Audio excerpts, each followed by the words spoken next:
మనం ఈరోజు చూస్తున్నటువంటి సైటు ఇది 25 గుంటల సైట్ అండి. ఇది చిన్నకోడూరు మండలానికి కేవలం ఒక 6 కిలోమీటర్ డిస్టెన్స్లో ఉంటుందండి సైటు. ఇది సిద్దిపేట కరీంనగర్ రాజీవ్ రహదారికి ఒక 5 కిలోమీటర్లో దూరంలో రావడం జరిగింది సైటు. ఈ 25 గుంటల సైటు కూడా మొత్తం విలేజ్ టు విలేజ్ నక్ష రోడ్కి ఆనుకొని ఉంటుందండి సైటు. మొత్తం ఫేసింగ్ ఉంటుంది. ఒక 3 మడ్లు వస్తాయి. మొత్తం మనం చూస్తున్నాము వరి చేను.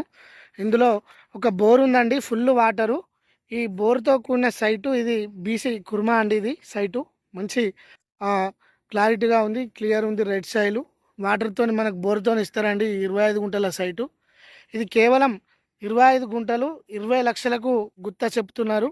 మనకు కొద్దిగా తగ్గే అవకాశం ఉంటుంది. ఇది బీటీ రోడ్ శాంక్షన్ అయింది ఆల్రెడీ. ఒక 2 కిలోమీటర్లు బీటీ రోడ్ కూడా అవ్వడం జరిగింది. ఇక్కడ మాత్రం కొద్దిగా ఆగింది బడ్జెట్ లేక.